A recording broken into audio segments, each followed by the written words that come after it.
And Twitter accounts that had been suspended for threats, harassment, and misinformation will be allowed back on the site starting next week. The announcement from Elon Musk came after he conducted an online user poll. It comes less than a week after he reinstated a dozen accounts, including former President Trump's.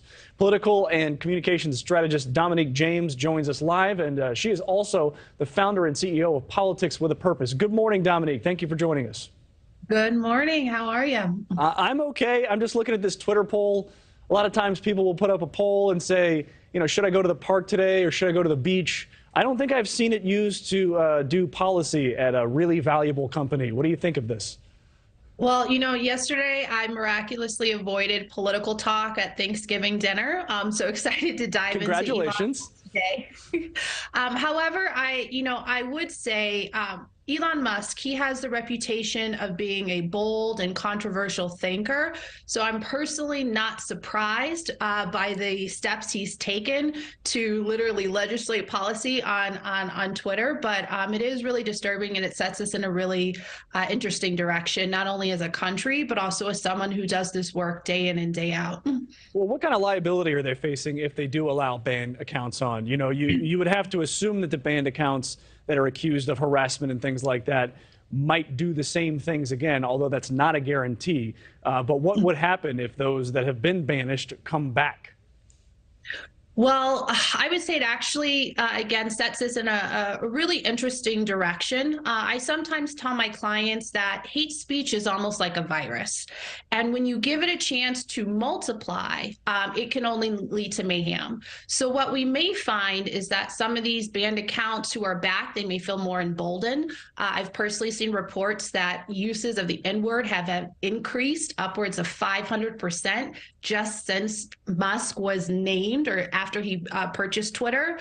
So I think it could absolutely go either way, but I'll stay optimistic and hopeful that people are on their best behavior. Well, let me ask you this, though. I think this is what Musk and others are kind of worried about, and some of the slippery slopes that Twitter has fallen down in the past. You put yourself as the content moderator. You put your own judgment on the entire platform. Isn't there a risk associated then with saying, well, this is acceptable, this is not acceptable, when you really do have a large swath of America out there with very different opinions on what is and is not acceptable? Absolutely. And frankly, I've seen Musk already try to have his cake and eat it too. He touts himself as an absolutist. However, I remember he tweeted that he actually disagrees with Alex Jones. So there is a fine line on even what he deems as acceptable versus unacceptable conversation and behavior. Well, and he does say that this is about free speech, that he sees himself as a champion of free speech. But you're right. Somebody tweeted, you should bring back Alex Jones, and he just said no. So yeah, is it free speech, or is this his goal to sort of get more users, get more activity, get more people on the platform, and eventually make his $44 billion investment worth it? Yeah, I would say as long as people are talking about Twitter, I would say Elon Musk is absolutely winning in this day and age. But yes, the concept, again, of free speech, and just 100% absolute free speech, I do believe is a little utopian.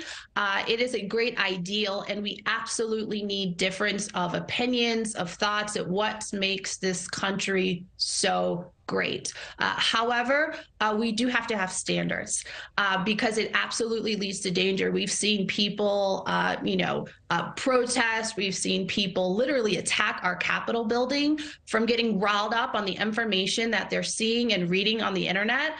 Regardless of the truth of it. And so we absolutely, and to be fair, no social media platform has necessarily mastered this concept of free speech, but we have to have a North Star, and we absolutely have to keep moving forward. Thank you for watching. Go to newsnationnow.com to find NewsNation on your television provider. And don't forget to click the red subscribe button below to get more of NewsNation's fact-driven, unbiased coverage.